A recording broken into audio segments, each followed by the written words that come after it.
สบายดีจ้าดูสื่อถอยเป็นนักศึกษาพยาบาลปีหนึ่งมือนี้จะมาสาธิตการเย็นถอดเพาะให้อาหารทางสายยางแก่คนเจ็บก่อนอื่นต้องศึกษาข้อมูลคนเจ็บซะก่อนเดี๋ยวก็มาล้างมือหาขั้นตอน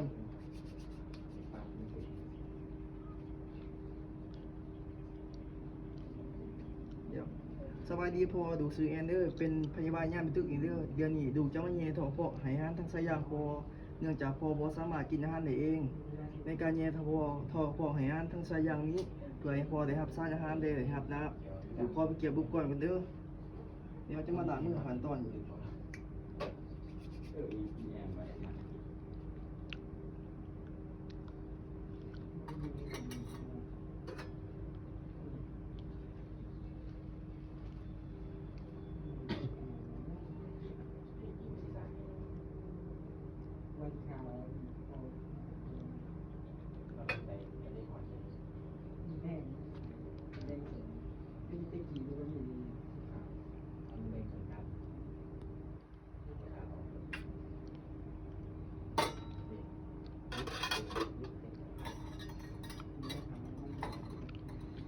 เดี๋ยวจะมาทาวัสลิน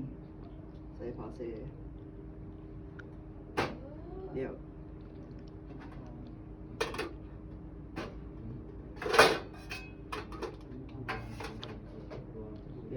จะถอน้ำเองเนี่ยทีนึงเดี๋ยวหยอใส่หยอที่นี่ทีนี้หลังจากนั้นก็จะเอาสกอต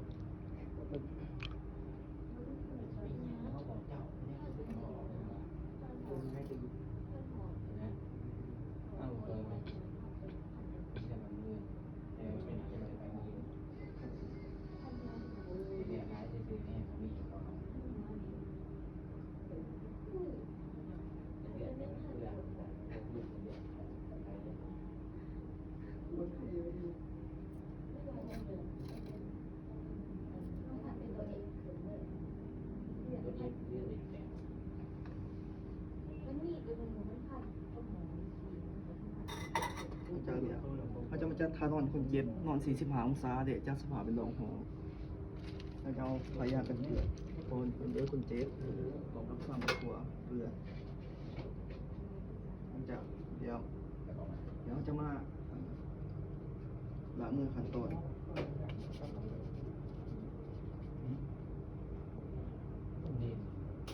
ใส่ถุงมือสะอาดแล้วจะสังเกตดูดังคนเจ็บเราจะใส่ชุดนี้ใส่ดังคนเจ็บคนอย่างได้กลัวเด้อเดี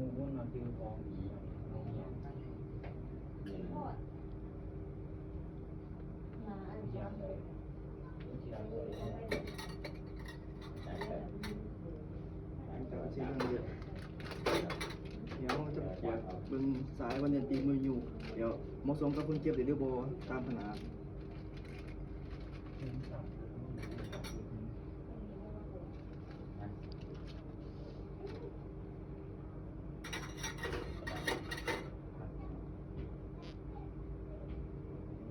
เดี๋ยวจะมาแทกทรายเนาะแทกแต่ปีกลังหาติ้งหูเด็ดติ้งหูหาโยนลงมากระดูกปีเนาะเดี๋ยวเราจะเอาสกอตไม้เดี๋ยวเอามีไก่เนาะมาไปหลังจากเดี๋ยวเอามาถ่าตามด้วยวัสลิน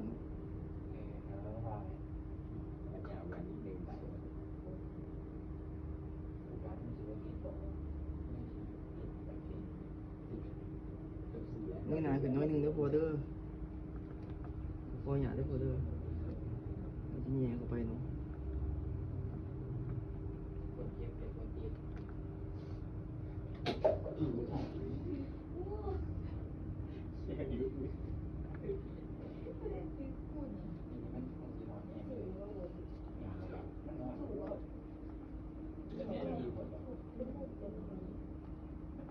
หลังจากแย่หัวเดียว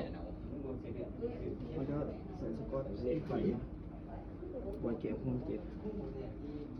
Hãy subscribe cho kênh Ghiền Mì Gõ để không bỏ lỡ những video hấp dẫn ถ้าในกรณีที่ว่าในการเฮาแย่ถ้าคนเจ็บมีอาการไอหรือว่ากระซี้ที่กำเดดแม่นเฮาหยุดชั่วคราวเนาะเดี๋ยวถ้าอาการดีขึ้นเนี่ยมันเฮาจะแย่คนเจ็บต่อเนาะหลังจากแย่เดี๋ยวเขาจะตรวจสอบได้ว่าปอดกระเพาะได้บ่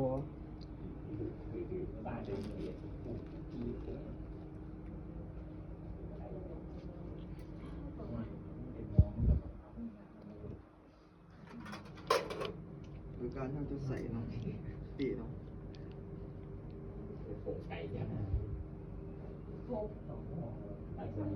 ทางบริเวณกระเพาะอาหารของคนเจ็บ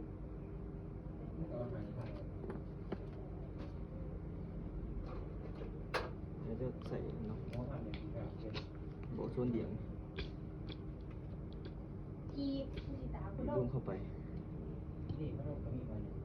หายยินเสียงลมพัดผ่านหรือว่าอย่างเนาะ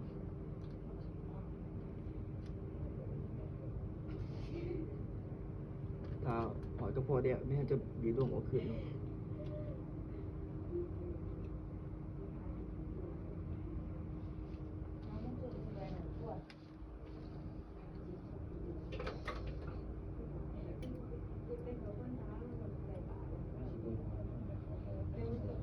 ในยาเดียวเนาะเราจะมาปิดทรายเนาะ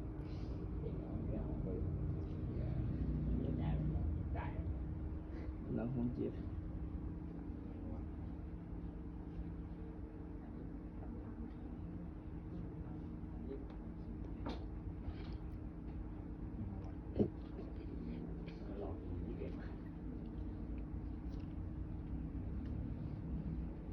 อยากจะใส่กระบอกส่วนเดียงเนาะ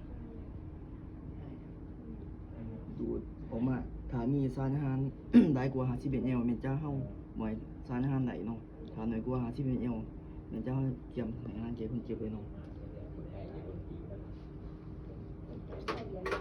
แล้วเอาจะมาให้อาหารแก่คนเจ็บเนาะเพิ่งไปงานอาหารบ่อยมันหวนเกินตามความเหมาะสมเนาะ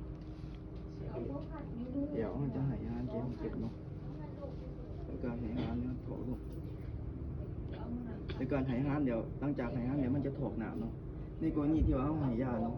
แม่นเราจะให้ยาประเภทแบบยาพุ่งหรือยาบดเหลวเนาะหลังจากให้ยาเดียวเราจะให้ถอกหนามลงไปเนาะ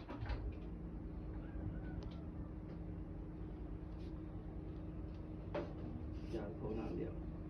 อันนี้เอาขยะเอาเปลี่ยนออกมาเดี๋ยวเด้อพอเด้อหมอเฉพาะถอดไส้เองเด้อถ่ายถอดด้วยว่าอาการดีขึ้นเดียวแม่เฉพาะเป็นแผลเด้อพยาบาลเด้อหลังจากเดี๋ยวเขาจะมากีเมนดูก่อนเนาะ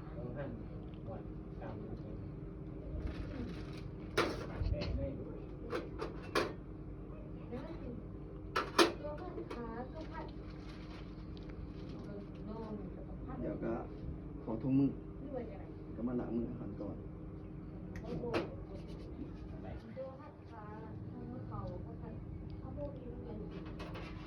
เดี๋ยวก็มาจดบันทึกใส่เอกสารคนเจ็บเนาะว่าให้อาหารทั้งใส่ยามไกวคนเจ็บมันกี่ไหลให้ในเวลาจำนวนแต่ให้สารอาหารในปริมาณเท่าไหร่เดี๋ยวจดบันทึกใส่ว่าคนเจ็บมีอาการแผลบอหรือไอบอเนาะนี่คือการให้อาหารแก่คนเจ็บเนาะการบาดเจ็บสนิเนาะขอเข้าใจ